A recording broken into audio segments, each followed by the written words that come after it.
sungguh mulia,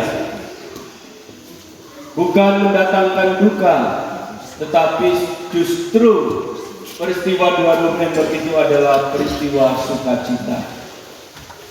Karena peristiwa pada hari ini adalah peristiwa yang menunjukkan persekutuan kita sebagai gereja. Gereja bukan hanya yang hidup saat ini. Gereja itu adalah manusia, orang-orang yang hidup. Memang ada bangunan gereja seperti ini, tetapi gereja yang sejati itu adalah himpunan dari manusia-manusia yang hidup, batu-batu yang hidup, yang disusun dari batu-batu yang hidup, yaitu kita inilah gereja. Maka Bapak Ibu saudara-saudari, gereja bukan hanya orang yang saat ini sedang bersiara di dunia ini, bukan hanya yang hidup di tengah-tengah dunia ini, tetapi gereja juga adalah mereka-mereka yang saat ini sedang dalam proses penantian. Penantian apa? Penantian untuk masuk ke dalam surga. Dengan kata lain, gereja-gereja yang masih ada di dalam purgatorium atau yang disebut dengan api penyucian. Dan juga ada gereja yang berbahagia, gereja yang sudah bersatu dengan Allah.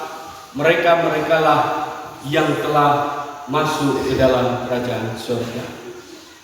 Kalau kemarin tanggal 1 November kita merayakan hari raya Orang Kudus, berarti kita bersatu dengan gereja yang saat ini sudah berbahagia, gereja yang sudah ada dalam kerajaan surga. Para kudus, santo-santan yang menjadi kekuatan dan teladan bagi kita semua. Maka peristiwa 1 November adalah peristiwa panggilan bagi kita semua untuk hidup dalam semangat kekudusan. Sebagai orang yang dibaptis dalam nama Bapa dan Putra dan Roh Kudus, adalah kita manusia-manusia yang dikuduskan, disatukan dengan Allah, dimeteraikan menjadi putra dan putri Allah.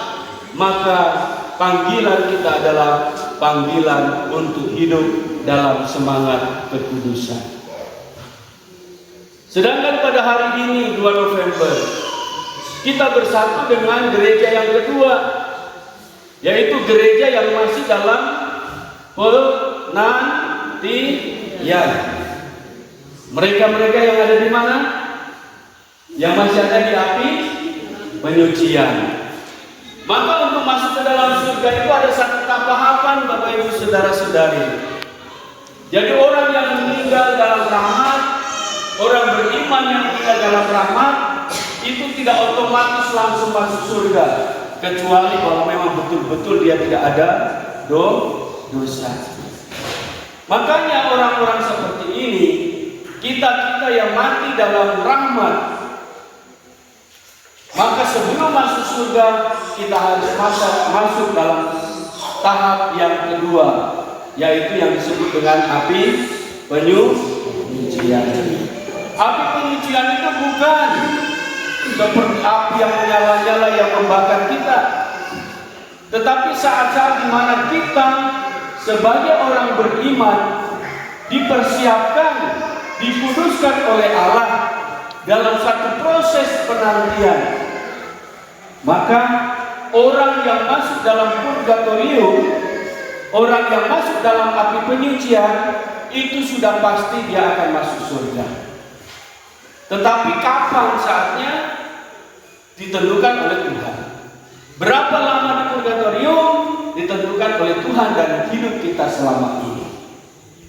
Maka Bapak Ibu saudara-saudari, kita saat ini sedang dalam proses mendoakan arwah orang-orang beriman. Mereka-mereka yang saat ini berada dalam tahap penantian ini. Sehingga yang mereka dalam tahap penantian ini mendapatkan kiriman doa dari kita, dan mereka kemudian diangkat menuju surga. Ketika mereka duduk di dalam tahta surga, mereka akan menjadi pendoa bagi kita yang masih dalam kesiarahan di dunia ini. Sehingga yang pertama, Bapak Ibu Saudara-saudari, peristiwa 2 November, peringatan arwah orang beriman, menunjukkan persekutuan kita sebagai gereja, persekutuan kita sebagai umat Allah yang saling menopang kita yang masih bersiarah, mendoakan mereka yang masih dalam penantian, mereka yang sudah berbahagia di surga, mendoakan kita yang masih dalam kesiarahan di dunia ini. Maka persekutuan ini adalah persekutuan cinta, persekutuan iman yang didasarkan oleh iman. Yang kedua, Bapak Ibu Saudara-saudari yang terkasih, peristiwa 2 November bagi kita mengingatkan kepada kita semua bahwa dalam kehidupan ini pun jangan ingat diri saja. Kita harus ingat saudara-saudara kita yang sudah meninggal. Mereka-mereka yang sudah meninggal, orang tua kita, anak kita, sahabat kita, orang-orang yang meninggal, kita perlu diingat bagi mereka. Sehingga dalam hidup kita pun, setiap hari pun kita terus mendoakan mereka-mereka yang sudah meninggal. Karena mereka-mereka ini membutuhkan perhatian. Maka seringkali dalam tradisi-tradisi, dalam peringatan 2 November ini, banyak orang Katolik dari kemarin hari ini akan mengunjungi makam-makam, membersihkan makam-makam saudara keluarga yang sudah meninggal, mengirimkan doa untuk mereka. Maka hari ini intensi yang sudah dibacakan tadi cukup panjang, tidak seperti biasanya. Seringkali itulah ungkapan iman kita untuk menunjukkan kecintaan kita kepada keluarga kita yang sudah meninggal. Tetapi ada juga orang yang merasa ada sudah meninggal, lupa sudah, tidak ada yang mendoakan. Maka orang-orang seperti itu yang dilupakan oleh keluarganya, dilupakan oleh teman-temannya, hari inilah kita semua bersatu hati mendoakan semua orang beriman, mendoakan arwah semua orang beriman, sehingga mereka-mereka yang selama ini dilupakan oleh keluarganya, selama ini dilupakan oleh kerabatnya, dilupakan oleh teman-temannya, saat ini gereja bersama bersatu hati mendoakan arwah-arwah. Inilah Bapak Ibu Saudara-saudari, kekayaan iman kita. Dalam gereja Katolik kita mempunyai kekayaan yang luar biasa. Kita mempunyai persekutuan antara kita yang masih hidup dan mereka yang sudah meninggal. Dan yang ketiga, Bapak Ibu Saudara-saudari, peringatan arwah ini juga mengingatkan kepada kita semua bahwa perjalanan hidup kita, sebagaimana ditegaskan dalam Injil suci pada hari ini, bahwa harapan kita kepada Tuhan tidak pernah mengecewakan. Bahwa semua orang yang beriman, yang bertekun dalam doa, yang bertekun dalam kebaikan-kebaikan, itu tidak pernah akan sia-sia. Yesus mengatakan pada hari ini bahwa supaya dari semua yang telah diberikannya kepadaku jangan ada yang hilang, tetapi supaya aku dibangkitkan pada akhir zaman. Artinya Bapak Ibu Saudara-saudari, orang yang sudah mempersembahkan diri kepada Tuhan mempunyai harapan yang besar bahwa kita juga akan menikmati tahta surgawi bersama Kristus Allah Bapa kita, bersama dengan Roh Kudus dan persekutuan santo dan santa, orang-orang kudus. Inilah iman kita, sehingga kita terus berharap kepada Tuhan.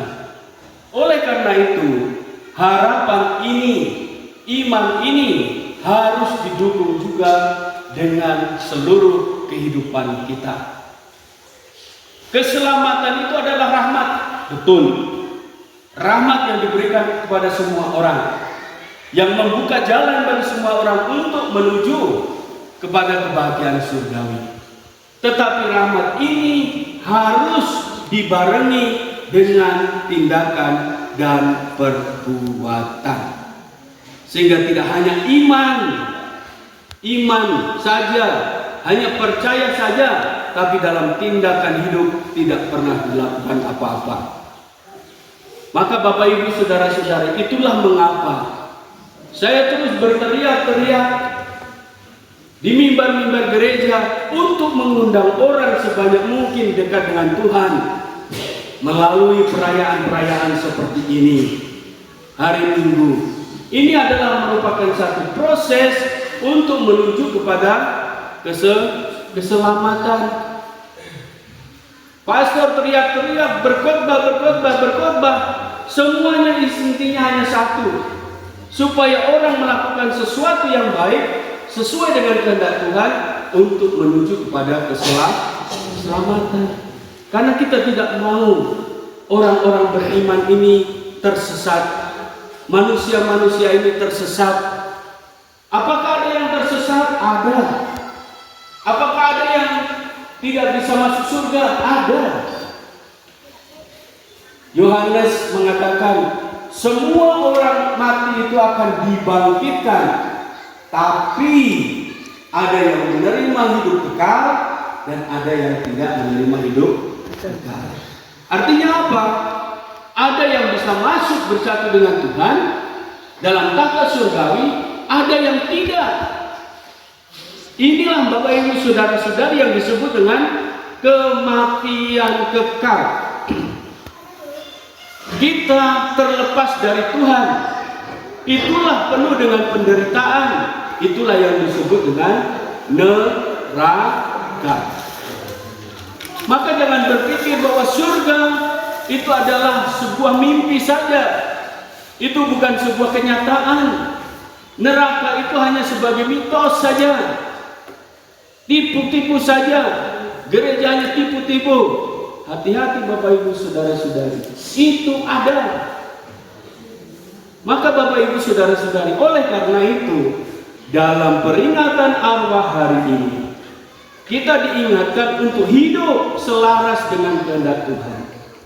Iman kepercayaan kita memberi harapan akan sukacita bahagia surgawi, tetapi harus juga diwujudkan dalam hidup sehari-hari. Maka marilah kita bertekun. Apa susahnya bangun pagi kita berdoa bersama pada hari Minggu? Susah apa? Apakah pagi-pagi kita sudah pergi ke kebun? Apakah pagi-pagi kita sudah sibuk? Apakah pagi-pagi kita sudah masak? Sibuk apa di rumah? Hanya meluangkan waktu 1 jam lebih sedikit untuk berjumpa dengan Tuhan, menerima tubuh dan darahnya, menerima bersatu dengan Kristus yang hadir secara nyata dalam Ekaristi Kudus. Apa susahnya? Beratkah? Atau lebih berat ketika kita malam sudah mabuk, malam Minggu digunakan oleh iblis untuk mencokoki manusia-manusia ini untuk jauh dari Tuhan. Itu adalah perbuatan-perbuatan iblis, Bapak Ibu saudara-saudari. Percayalah pada saya.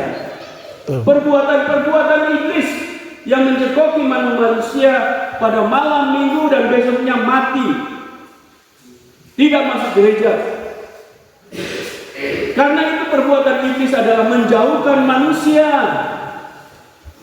dari Allah dengan berbagai cara. Maka Bapak Ibu saudara-saudari, sadarlah, kita punya hidup ini bukan hanya hari ini.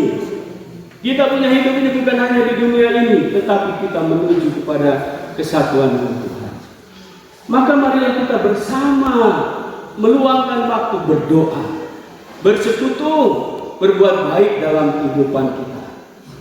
Semoga peristiwa hari ini semakin mengingatkan kita akan perjalanan hidup kita, bahwa kita sedang berjalan menuju ke rumah Bapa. Kapan sampainya semua tidak tahu, tapi pasti semua akan mengalami proses kematian untuk beralih, entah itu menuju rumah Bapa atau menuju rumahnya tuan-tuan iblis. Oleh karena itu Bapak Ibu Saudara-saudari, marilah kita semakin beriman, mempunyai harapan besar, keselamatan ada di depan mata kita. Kita berjuang, berproses bersama untuk menggapai keselamatan ini. Amin. Mari kita berdiri.